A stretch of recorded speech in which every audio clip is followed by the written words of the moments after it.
Ms. Sylvia.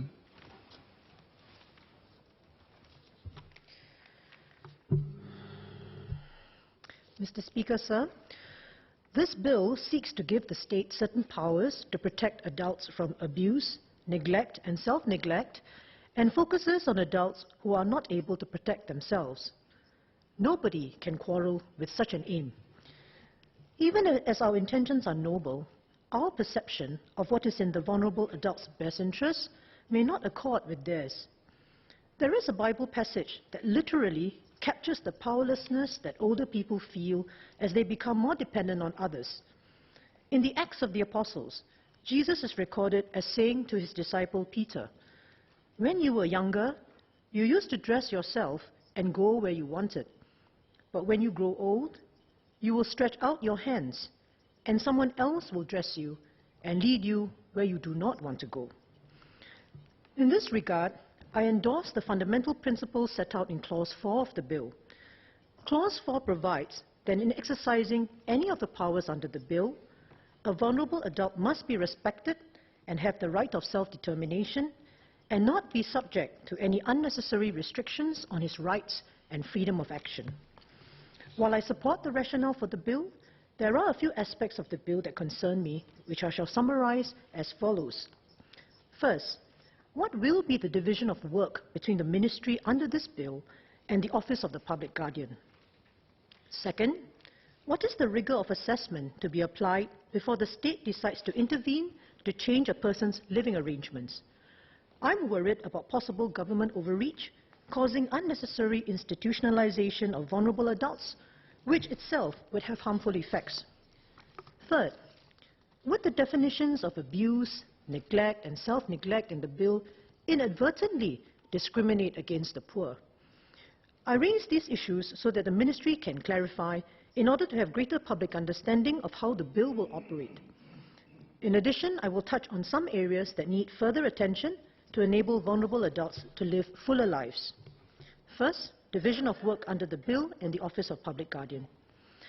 Under the Mental Capacity Act, the Public Guardian's Office was set up to perform certain functions vis-à-vis mentally impaired persons. These functions include supervising the way donees and deputies perform their duties under lasting powers of attorney and court orders.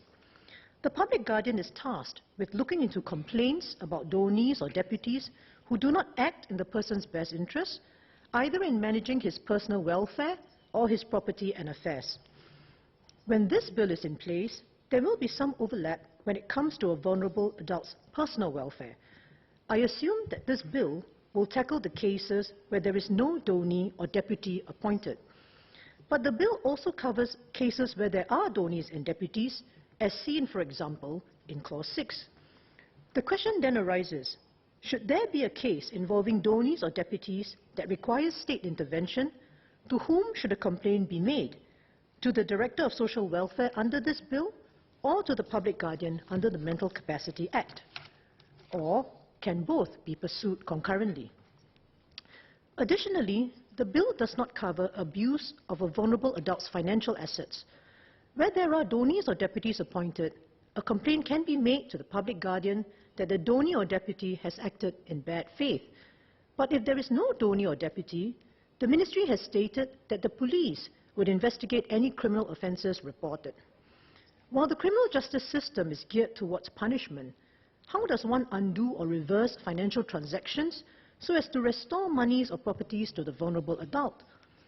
One can always apply to court if one has the means, but if a person does not have the means or does not have any family member to do so, how will this be resolved? My second point is about the rigor of assessment and the risk of government overreach. In discussing this area, my concern is about mentally impaired persons and the state's power to remove a vulnerable adult from his current residence. The state can do this if the person is assessed to be suffering from abuse, neglect, or self-neglect. I believe that the government would not wish to be overzealous in exercising such powers. Earlier in the second reading speech, the Minister did reaffirm that social work interventions would basically need to be exhausted first before the bill will be triggered. Indeed, excessive intervention will harm the vulnerable adults and also be an unreasonable burden on public resources. To this end, the state's power under the bill is correctly limited. According to Clause 4, a vulnerable adult's views must be respected if he is able to make his views known. Clause 4b states that where he has mental capacity, he is generally best placed to decide how he or she wishes to live and whether or not to accept any assistance. Even where he lacks mental capacity, Clause 4c makes it clear that his views, whether past or present, wishes, feelings, values and beliefs, where reasonably ascertainable, must be considered. So ascertaining the views and wishes of a person with dementia can be tricky. From my personal experience with family members and constituents with dementia, dementia is not a static condition. There are good days and bad days, with moments of lucidity when the person seems to think normally. Dementia patients may speak clearly at times, but do they always understand the implications of the wishes they are expressing? So I would be slow to support the institutionalization of dementia patients, even if things are not ideal at home. Being institutionalized generally comes with a loss of pride and a loss of autonomy, having to live by an institution's rules. Dementia patients can be very agitated and difficult to handle in unfamiliar environments or when surrounded by strangers. Moving such a person from his home to an institution would likely be very damaging to the person's psychological and emotional well-being. What rigor of assessment will be used before such drastic intervention will be triggered? What standard of care do we expect from caregivers when they care for vulnerable adults?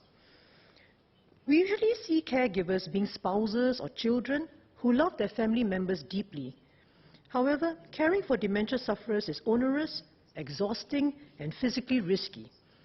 Spouses are often elderly and frail themselves. Caregivers may also have other obligations, such as work or caring for other family members.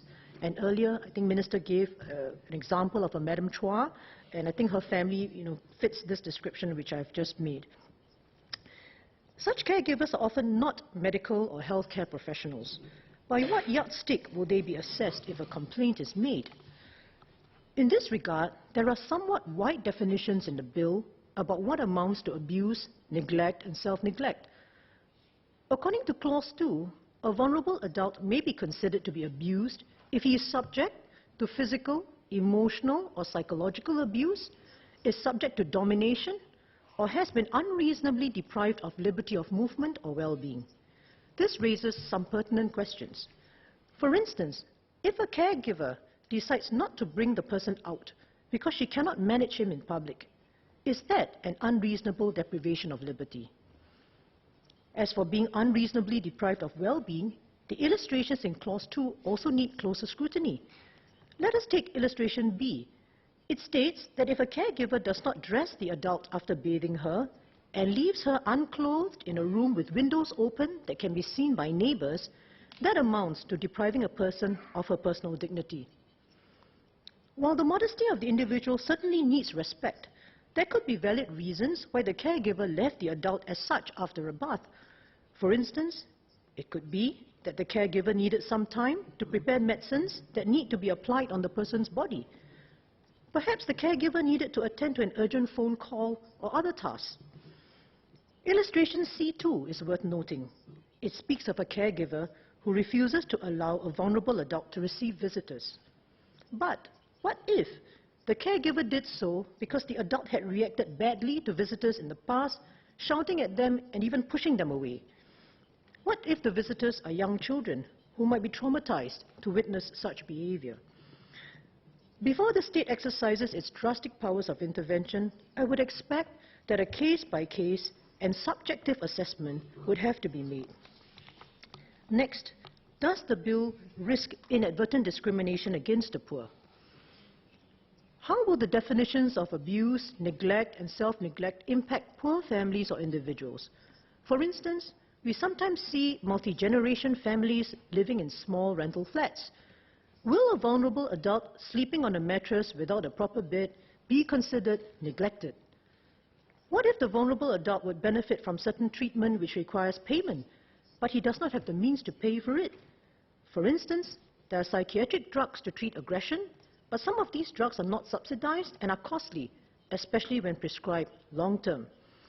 Will the vulnerable adult be considered neglected if the family cannot afford such treatment? How will the government approach such cases? I am not saying that the bill intends to discriminate against the poor, but could this be an inadvertent result? Finally, sir, some areas for review. The government has increasingly been active in addressing issues such as aging and mental health. For instance, the government has enabled parents of disabled children to access a simplified, low-cost procedure to be appointed as deputies when their children reach adulthood. Another scenario I've come across is that of adults who lose their mental capacity later in life and have modest bank balances. From time to time, they also receive some top-ups from the government, which go into their bank accounts. Because of their lack of capacity, they are unable to sign documents, and family members are unable to access those monies for their medical treatment or upkeep. With small balances like, say, $5,000 or $10,000, it does not make sense for family members to fork out, say, $6,000 in legal fees to apply to court to be appointed deputies, especially when the money has to be paid upfront by them. Can the government look into how the process of deputyship in such cases can also be streamlined and made cost-effective? My next point is about increasing the social space for vulnerable adults to engage in public activities. So we have made concrete efforts to introduce barrier-free access for those who have physical disabilities. In the case of mental impairment, however, there is less public understanding of the condition. Families with dementia sufferers tend to limit their social lives due to the discomfort caused in public by the odd behavior of their family members. Families often reduce or even avoid outings. This is an area that we can all continue to work on. With greater public understanding of dementia and its manifestations, society can show kindness and support towards families and individuals stricken with mental illness and be more welcoming and understanding towards such families. Public education efforts can be stepped up to increase awareness of conditions like dementia, and I agree with the Minister that all of us can play a part in this. Finally, if institutionalizing a vulnerable adult is unavoidable, how can we cushion the transition to institutional life? The institutions involved could make life more bearable by little gestures to preserve the person's individual identity and autonomy. For instance, instead of requiring residents to wear a uniform, could they be allowed to don their own clothing? Could residents be encouraged to have a space to place family photographs and other effects from home? These seemingly small gestures will go a long way to reassure the individual in an unfamiliar institutional environment. Sir, in summary, I am in support of the government's efforts in this bill to plug a gap in protecting vulnerable adults. As mentioned earlier, the powers in the bill need to be judiciously used so as not to result in government overreach and unnecessary separation of vulnerable adults from their family and home settings. There is also room for improvement to give vulnerable adults the assurance that society as a whole understands their plight and sees them as integral members.